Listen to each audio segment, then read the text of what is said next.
કેમ છો વિદ્યાર્થી મિત્રો? હું છું મયુર લિંબાચિયા અને તમે જોઈ રહ્યા છો ફિઝિક્સ બાય મયુર લિંબાચિયા.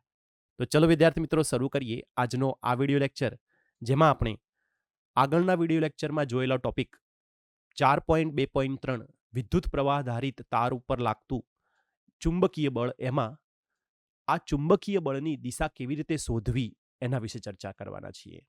આપણે વિદ્યાર્થી મિત્રો આગળના વિડિયો લેક્ચરમાં જોયું કે જ્યારે કોઈ તારને, સપોઝ કે આ તાર છે, એને આપણે એક ચુંબકીય ક્ષેત્રમાં મૂકેલો છે. વિદ્યાર્થી મિત્રો, આ ચુંબકીય ક્ષેત્રમાં મૂકેલા વિદ્યુત પ્રવાહધારિત તાર પર ચુંબકીય બળ, એક ચુંબકીય ક્ષેત્ર એક બળ લગાવશે, અને જે બળને આપણે જોયું હતું F બરાબર I L ક્રોસ B. તો આ જે બળ લાગે છે એની આપણે દિશા નક્કી કરવાની છે કે આ બળ ઉપર લાગશે, નીચે લાગશે, આગળ લાગશે કે પાછળ લાગશે. સમજાય છે? તો વિદ્યાર્થી મિત્રો, આજના વિડિયો લેક્ચરમાં આપણે ચુંબકીય ક્ષેત્રમાં મૂકેલા વિદ્યુત પ્રવાહધારિત તાર પર લાગતા ચુંબકીય બળની દિશા શોધવાની છે, દિશા નક્કી કરવાની છે. તો ચલો વિદ્યાર્થી મિત્રો શરૂ કરીએ. તમે જોઈ શકો છો વિદ્યાર્થી મિત્રો કે અહીં એક તારને એક ચુંબકીય ક્ષેત્રમાં મૂકેલો છે. આ ચુંબકીય ક્ષેત્ર એ તમારા જે સ્ક્રીન છે અથવા પુસ્તક છે, પુસ્તકના પાનાની અંદર તરફ જઈ રહ્યું છે, એટલા માટે આપણે એને ક્રોસ વડે દર્શાવ્યું છે. ઓકે.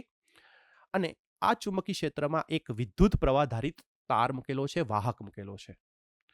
હવે આની ઉપર લાગતા ચુંબકીય બળની દિશા શોધવા માટે ફ્લેમિંગના ડાબા હાથનો નિયમનો ઉપયોગ કરવાનો છે વિદ્યાર્થી મિત્રો. તો સૌથી પહેલા સમજવું પડે કે ફ્લેમિંગના ડાબા હાથનો નિયમ શું દર્શાવે છે, કેવી રીતે બળની દિશા દર્શાવશે. તો એના માટે વિદ્યાર્થી મિત્રો તમારે તમારો ડાબો લેફ્ટ હેન્ડ, ડાબો હાથ લેવાનો છે. તમે જ્યારે વિડીયોમાં જોશો તો તમને એવું લાગશે કે મેં જમણો હાથ લીધેલો છે, પણ એકચ્યુઅલી જમણો નથી. કારણ કે હું જ્યારે વિડીયો રેકોર્ડ કરું છું ત્યારે કેમેરાની અંદર ડાબી સાઈડ ઓલરેડી ફ્લિપ થઈ જમણી બની જાય છે. ઓકે. એટલે તમે એવું નહીં વિચારતા કે સરે જમણો લીધેલો છે, મેં પણ એકચ્યુઅલી ડાબો જ લીધેલો છે. ઓકે. પણ કેમેરામાં જ્યારે રેકોર્ડ થાય ત્યારે એ ઉલટું થઈ જતું હોય છે, કેમ કે હું ફ્રન્ટ કેમેરાથી રેકોર્ડિંગ કરું છું. સમજાય છે?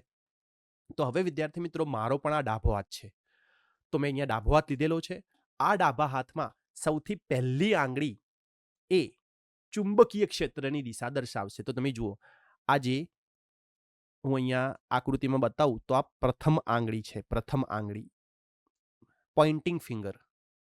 આ પોઇન્ટિંગ ફિંગર વિદ્યાર્થી મિત્રો ચુંબકીય ક્ષેત્રની દિશા દર્શાવે છે. અંગૂઠો છે, જુઓ અંગૂઠો, આ અંગૂઠો વિદ્યાર્થી મિત્રો બળની દિશા દર્શાવે છે. અને જે મિડલ ફિંગર અથવા જેને આપણે બીજી આંગળી કહીએ છીએ, આ બીજી આંગળી અથવા મિડલ ફિંગર એ વિદ્યાર્થી મિત્રો પ્રવાહની દિશા દર્શાવે છે. તો મેં ડાબો હાથ લીધો, ડાબા હાથમાં પ્રથમ આંગળી ચુંબકીય ક્ષેત્ર, અંગૂઠો બળની દિશા, અને જે મિડલ ફિંગર એટલે કે બીજી આંગળી છે એ વિદ્યાર્થી મિત્રો પ્રવાહની દિશા દર્શાવશે. આ ત્રણેય આંગળીઓને એકબીજાથી 90ના ખૂણે રાખવાની છે. જુઓ, આ આના સાથે 90 છે, આ આના સાથે 90 છે, અને પોતે આ એકબીજા સાથે 90 છે. ઓકે. તો આવી રીતે 90ના ખૂણે ત્રણે ત્રણ આંગળીઓને રાખવાની છે. હવે શું કરીશું? તો તમે જોઈ શકો છો કે અહીંયા ચુંબકીય ક્ષેત્ર અંદર તરફ છે, તો હું જે આંગળી ચુંબકીય ક્ષેત્ર દર્શાવે છે એને અંદર તરફ લઈ જઈશ, એટલે કે તમારા પુસ્તકના અથવા સ્ક્રીનની અંદર તરફ. ઓકે. અને આ જે બીજી આંગળી છે એ પ્રવાહની દિશામાં, પ્રવાહ તમારા કેસમાં જુઓ એ આ તરફ છે, તો આંગળીને કઈ સાઈડ લાવવાની? આ તરફ. જુઓ, દેખાય છે તમને? આ તરફ. પહેલી આંગળી ક્યાં છે? પુસ્તકના પાનાની અંદર તરફ. બીજી આંગળી ક્યાં છે? પ્રવાહની દિશામાં. તો અંગૂઠો શું દર્શાવે છે? અંગૂઠો એ બળની દિશા દર્શાવશે, ચુંબકીય ક્ષેત્ર દ્વારા લાગતા બળની દિશા. તો અહીંયા વિદ્યાર્થી મિત્રો બળ ક્યાં લાગે? બળ વિદ્યાર્થી મિત્રો અહીંયા ઉપર તરફ લાગશે. જુઓ જરા, હું આ વ્હાઇટથી દર્શાવું છું, બળ ઉપર તરફ લાગશે. કેવી રીતે લાગશે? તો જુઓ, આવી રીતે. ચુંબકીય ક્ષેત્ર અંદર તરફ છે, બી, પ્રવાહ આ તરફ છે, આઈ. તો ચુંબકીય ક્ષેત્ર દ્વારા લાગતું જે બળ છે F બરાબર I L ક્રોસ B અનુસાર એ ક્યાં લાગે? ઉપર તરફ લાગે. સમજાય છે? તો તમે પણ આ રીતે યુઝ કરજો. બરાબર છે? પોતાની પ્રથમ આંગળી જે આ છે એ ચુંબકીય ક્ષેત્ર દર્શાવે છે, બીજી આંગળી પ્રવાહ દર્શાવે છે, એને ગોઠવશો તો તમને અંગૂઠો જે દિશા દર્શાવે એ તમારી વિદ્યાર્થી મિત્રો ચુંબકીય ક્ષેત્ર દ્વારા લાગતા બળની દિશા થશે. ઓકે. હવે આપણે બીજો કિસ્સો જોઈએ. ચલો, અહીંયા બીજો કિસ્સો શું છે? ચુંબકીય ક્ષેત્ર અંદર તરફ છે, જુઓ પ્રવાહ હવે આ તરફ છે, બરાબર. તો તમે વિદ્યાર્થી મિત્રો પહેલી આંગળીને ક્યાં ગોઠવવાની? અંદર તરફ. આ આંગળીને હવે આમ નહીં, ઉલટી દિશામાં. તો જુઓ ઉલટી દિશામાં ગોઠવી તો અંગૂઠો ક્યાં આવ્યો? નીચે તરફ. તો અહીંયા વિદ્યાર્થી મિત્રો અંગૂઠો નીચે તરફ આવશે, મતલબ અહીંયા બળ નીચે તરફ લાગશે. તો જુઓ આ કિસ્સામાં જુઓ, બંને કિસ્સાને કમ્પેર કરો. અહીંયા બળ ઉપર તરફ લાગતું હતું કારણ કે પ્રવાહ આ દિશામાં છે, અને અહીંયા બળ નીચે લાગવા માંડ્યું કારણ કે પ્રવાહની દિશા હવે ઉલટી થઈ ગઈ છે. ઓકે, હવે ત્રીજો કિસ્સો જુઓ. આ ત્રીજો કિસ્સો છે જેમાં હવે ચુંબકીય ક્ષેત્ર બહાર તરફ છે, પુસ્તકના પાનાની અથવા સ્ક્રીનની બહાર તરફ, જે અત્યાર સુધી અંદર તરફ હતા અને બહાર તરફ હતી એટલે મેં કોના દ્વારા દર્શાવી છે? ડોટ દ્વારા. આપણે જોયું હતું કે જ્યારે ચુંબકીય ક્ષેત્ર અંદર તરફ હોય તો આપણે એને ક્રોસ દ્વારા દર્શાવીએ છીએ, અને જો બહાર તરફ હોય તો એને ડોટ દ્વારા દર્શાવીએ છીએ. આવી રીતે તો મેં અત્યારે ડોટ દ્વારા દર્શાવ્યું છે. તો હવે હું શું કરીશ? મારી પ્રથમ આંગળીની ચુંબકીય ક્ષેત્ર, તો જુઓ મેં પુસ્તક પહેલા હું આમ રાખતો હતો, હવે મેં આમ કરી દીધી. પ્રવાહ ક્યાં છે? હજી પણ આ તરફ જ. તો ચુંબકીય ક્ષેત્ર બહાર તરફ, પ્રવાહ આ તરફ. તો અંગૂઠો ક્યાં છે? જુઓ નીચે તરફ છે. તો બળ ક્યાં લાગે? અહીંયા બળ લાગશે આ વાહક ઉપર નીચે તરફ. ઓકે, હવે આ છેલ્લો કિસ્સો જુઓ વિદ્યાર્થી મિત્રો. એમાં ચુંબકીય ક્ષેત્ર બહાર તરફ છે.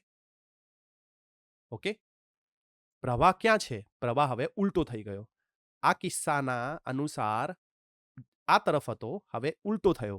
તો પ્રવાહ હવે ઉલટો છે, આઈ. તો મારે શું કરવું પડશે? આ આંગળીને પેલી સાઈડ લઈ જવી પડશે. તો જુઓ, સોરી, બહાર તરફ છે. હા, આ રીતે જુઓ, બહાર તરફ આવી. ચેક કરો જરા, આ રીતે આવશે. તમને બરાબર આમ દેખાશે નહીં, પણ હું આ રીતે રાખું છું. જુઓ, આ તરફ આવી, પ્રવાહની દિશા આ તરફ ગઈ, તો અંગૂઠો ક્યાં છે? ઉપર તરફ. તો વિદ્યાર્થી મિત્રો અહીંયા હવે બળની દિશા ઉલટાઈ જશે. આ કિસ્સાથી ઉલટાઈને ક્યાં જશે? ઉપર તરફ. તો અહીંયા બળ ઉપર તરફ લાગે.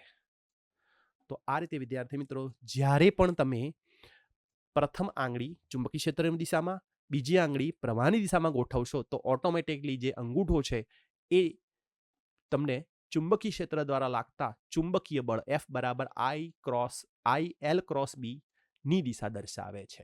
તો વિદ્યાર્થી મિત્રો આ રીતે તમે જ્યારે પણ ફ્લેમિંગના ડાબા હાથનો નિયમનો ઉપયોગ કરો તો તમને ચુંબકીય ક્ષેત્રમાં મૂકેલા એક વિદ્યુત પ્રવાહધારી તાર પર લાગતું ચુંબકીય બળ મળી જશે.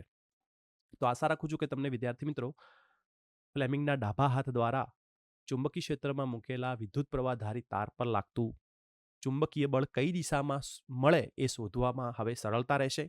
જો તમને મારી ટીચિંગ મેથડ પસંદ આવી હોય, મેં જે સમજાવ્યું હોય, જો સમજાયું હોય, તો પ્લીઝ ચેનલને સબસ્ક્રાઇબ કરો, નોટિફિકેશન બેલ આઇકોન પર દબાવો અને તમારા ફ્રેન્ડ સાથે આ વિડીયોઝને જરૂરથી શેર કરો. હવે આપણે મળીશું નેક્સ્ટ વિડીયો લેક્ચરમાં. ત્યાં સુધી બધા વિદ્યાર્થી મિત્રોને થેન્ક્સ ફોર વોચિંગ. બાય.